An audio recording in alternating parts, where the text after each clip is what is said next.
Vizag steel plant కార్మికులు కూడా చెప్తున్నాను సభాముఖంగా, కార్మిక సంఘాల నాయకులకి, నేను చిత్తశుద్ధిగా ఉన్నా, మీరు చిత్తశుద్ధిగా ఉన్నారా లేదా మీరు పెట్టుకోండి. మీరు నిలబడతారంటే చెప్పండి. వైజాగ్ స్టీల్ ప్లాంట్ ప్రైవేట్ పరం కాకుండా కాపాడే బాధ్యత మేము తీసుకుంటాం. కానీ మీరు నిలబడాలి. మమ్మల్ని బావిలోకి నెట్టేసి మీరే తీసుకురంటే మేము చేయమమ్మా. మీరు కూడా రావాలి బయటికి. కడుపు కాల్సిన మీకా నాకా, నేను బాధ్యత వహిస్తే దెబ్బలు తింటా మీకోసం, జైలుకి వెళ్తా. కానీ మీరు బయటికి రాకుండా మీ కడుపులో చల్ల కదలకుండా అంతా మీరే చేయండి. మేము చెయ్యం, మీరు రావాలి బయటికి. విశాఖ హక్కు, ఆంధ్రుల హక్కు. ఆ రోజు అన్ని ప్రాంతాల ప్రజలందరూ కూడా పోరాడి సాధించుకున్న ప్రాజెక్టు విశాఖపట్నం హక్కు. ఇది ఒక ఇండస్ట్రీ కాదు, ఇది ఒక సెంటిమెంట్. రాష్ట్ర ప్రజల మనోభావాలకు సంబంధించిన ప్రాజెక్ట్ ఇది. త్యాగాలు చేసి సాధించిన ప్రాజెక్ట్ ఇది. ప్రాణ త్యాగాలు చేసి ఈ ప్రాజెక్టు కోసం పోరాడి కడకు సఫలీకృతమైన ప్రాజెక్ట్ ఇది. ఈరోజు విశాఖపట్నం ఉక్కు ఎన్నికల ముందేం చెప్పారు, ఈ రోజు ఏం చేస్తున్నారు మీరు చూడండి. రేపో మాపో స్టీల్ ప్లాంట్ మూత వేయబడుతున్నారు. ఇటువంటిప్పుడు గౌరవ విశాఖపట్నం ఎంపీ గారు అలాగే ఎమ్మెల్యే గారు వచ్చేసి స్టీల్ ప్లాంట్ కానీ ప్రైవేటీకరణ అయితే నేను రాజీనామా చేస్తాము, అందుకోసం మిమ్మల్ని గెలిపించారా ఏంటి?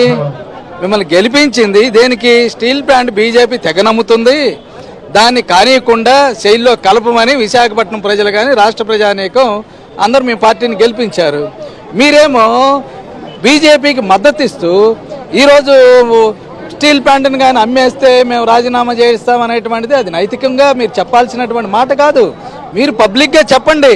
స్టీల్ ప్లాంట్ ఎడల ప్రైవేటీకరణ ఒక అడుగు ముందుకేస్తే దీన్ని కానీ కాపాడేటటువంటి చర్యలు కానీ వెంటనే తీసుకోకపోతే మీ ప్రభుత్వానికి మేము మద్దతు ఉపసంహరిస్తామనేటువంటి చంద్రబాబు నాయుడు ప్రకటన చేయమనండి. అది చేయకుండా ఎలాంటి చెప్పడం అనేటువంటి సరైనది కాదు.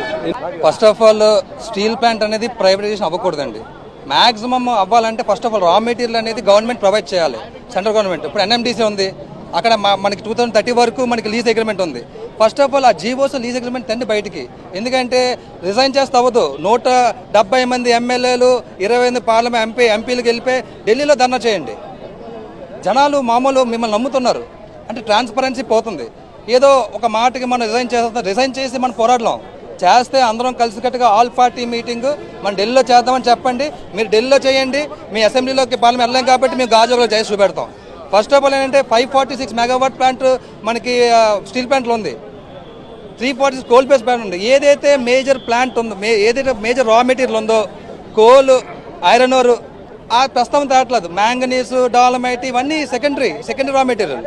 సో ఫస్ట్ ఆఫ్ ఆల్ అందుకని చెప్తున్నాను, డైరెక్ట్గా ఇది అన్ని పార్టీస్ కూడా పొలిటికల్ మీట్ కాకుండాను అన్ని రీజనల్ పార్టీస్ ఏకమయ్యి ఒకసారి సెంట్రల్కి బీజేపీని క్వశ్చన్ చేస్తే అవుతుంది. అన్నిటికీ సొల్యూషన్ రీజన్ అయితే కాదు. సెంట్రల్ మినిస్టర్ కుమారస్వామి స్టీల్ ప్లాంట్కి వచ్చారు. స్టీల్ ప్లాంట్ పరిరక్షిస్తామని హామీ ఇచ్చారు. ఆయన వచ్చి దాదాపు 2 నెలలు అయిపోతుంది. ఆయన ఏమైనా పురోగతి కనిపించిందా ఆయన వచ్చిన తర్వాత?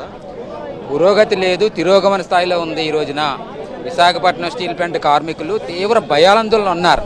మినిస్టర్ గారేమో స్టీల్ ప్లాంట్ని పరిరక్షిస్తామని చెప్పారు, కానీ పరిస్థితులు చూస్తేనేమో రోజు రోజుకి ఉత్పత్తి తగ్గించేస్తా ఉన్నారు. ఉత్పత్తి తగ్గించి విశాఖపట్నం స్టీల్ ప్లాంట్ ఏ విధంగా ముందుకు తీసుకెళ్తారని చెప్పి ఎవరికి అర్థం కావట్లేదు. ఈ రోజున చర్చలు జరుగుతున్నాయి ఢిల్లీలో ఏం చర్చలు జరుగుతాయన్నది ఎవరికి తెలిసే పరిస్థితి అన్నది లేదు. కాబట్టి ఈరోజు ఢిల్లీలో ఏం జరుగుతుందో కార్మికులకు వివరించి కార్మికుల భయాందోళన తీసేయాలి. ఉత్పత్తి తగ్గించి ప్లాంట్ని ఏ విధంగా ముందుకు నడిపిస్తారన్నది ఈ రోజున రాజకీయ నాయకులన్నీ సమాధానం చెప్పాలి. కార్మికులు భయాందోళన ఉన్నప్పుడు ప్రభుత్వం అన్నది జోక్యం చేసుకొని రాష్ట్ర ప్రభుత్వం అన్నది చంద్రబాబు నాయుడు గారు కానివ్వండి, పవన్ కళ్యాణ్ గారు కానివ్వండి, కేంద్రం మీద ఒత్తిడి తీసుకురావాలి. ఇది కీలకమైన సమయం. ఈ సమయం జారితే మాత్రం విశాఖపట్నం స్టీల్ ప్లాంట్ చాలా ఇబ్బందులు పడే పరిస్థితి ఉంది. కాబట్టి మీరు జోక్యం చేసుకొని కార్మికుల భయాందోళన తొలగించమని కోరుతున్నాం.